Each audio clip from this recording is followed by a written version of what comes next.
ایک تو انصاف مل نہیں رہا، پھر جو انصاف حاصل کرنے کے ذرائع ہیں وہ اتنے مہنگے ہیں کہ غریب آدمی کی پہنچ سے بہت دور ہیں. تو اس کے لیے انسٹیٹیوشنس نے کیا کیا ہے، اس کے لیے ہمارے پولیٹیکلی الیکٹڈ لیڈرز نے کیا کیا ہے. آپ کی یہ بات بھی بالکل درست ہے. آپ کو یاد ہوگا میاں نواز شریف صاحب نے ایک بات کہی تھی کہ یار مجھے تو پتہ ہی نہیں تھا کہ انصاف اتنا مہنگا ہے. جب میرے اپنے کیسز لگے تو مجھے پتا چلا کہ انصاف کتنا مہنگا ہے پاکستان کے اندر. جو نیشنل جوڈیشل پالیسی ہے اس کا کور ایلیمنٹ ہے ان ایکسپینسو جسٹس، ایکسپیڈیشیس ڈسپوزل آف جو ہے وہ کیسز. یہ ہمارا ایک جوڈیشل پالیسی کا حصہ ہے. لیکن مسئلہ یہ کہ ساری چیزیں موجود ہیں، یہ جو آپ باتیں کر رہے ہیں یہ ہماری پالیسیز کا کور فنڈامنٹل انگریوڈ حصے ہمارے یہ سارے. لیکن پرابلم یہ ہے کہ اس کی جو امپلیمنٹیشن مشینری ہے اس کے لیے بھی باقاعدہ بجٹ ایلوکیٹ ہوا ہے. باقاعدہ طور پر اسٹیٹ کاؤنسلز ہوتے ہیں، جو فری لیگل ایڈ سوسائٹیز موجود ہیں، لیکن وہ رسپانسو نہیں ہے. مسئلہ سارا اس کا ہے کہ آپ ایک مشینری تو کریٹ کر دیتے ہو لیکن وہ مشینری جو ہے نا وہ کوپ اپ نہیں کر پا رہی ہوتی ہے. اس کے بہت سارے ریزنز ہیں. گورننس کے بڑے ایشوز ہیں، کرپشن بہت زیادہ ریمپینٹ ہے ان اداروں کے اندر. جو فنڈس کی یوٹیلائزیشن ہے، جس مشینری کے ذریعے آپ نے ان تمام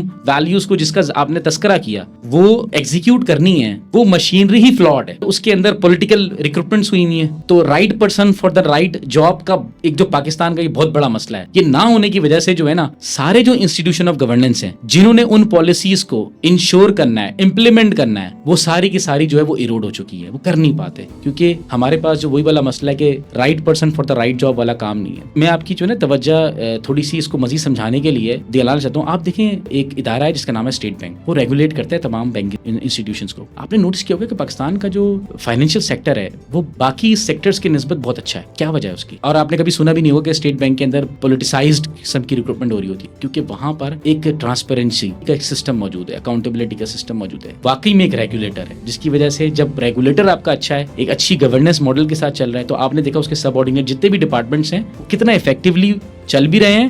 اور پاکستان کا ہر بینک ہر سال پروفٹ رپورٹ کر رہا ہوتا ہے. اور پاکستان کا جو بینکنگ سیکٹر ہے آپ اس کے اندر دیکھیں ایک پروفیٹیبل ایک انٹرپرائز بن چکی ہے، ایک اچھے ریگولیٹر کی وجہ سے، ایک right person for the right job strategy کی وجہ سے، اور جب آپ اداروں کو ڈی پولیٹیسائز کر کے چلا رہے ہوتے ہو. اسی ماڈل کو اگر آپ باقی سسٹمز کے اندر امپلیمنٹ کر دو اور تمام انسٹیٹیوشنز کو اگر آپ ڈی پولیٹیسائز کر دو اور right person for the right job آپ انشور کر دو، میں آپ کو یہ یقین دلاتا ہوں کہ انشاءاللہ ان ایکسپینسو جسٹس بھی ہوگا. اور انشاءاللہ آپ دیکھیں گے لوگوں کو کورٹ میں آنے کی ضرورت ہی نہیں پڑے گی، کیونکہ انسٹیٹیوشن کا جو اکاؤنٹیبلٹی کا سسٹم اتنا رسپانسو ہو جائے گا کہ کورٹس کے پاس کیسز نہیں ہوں گے.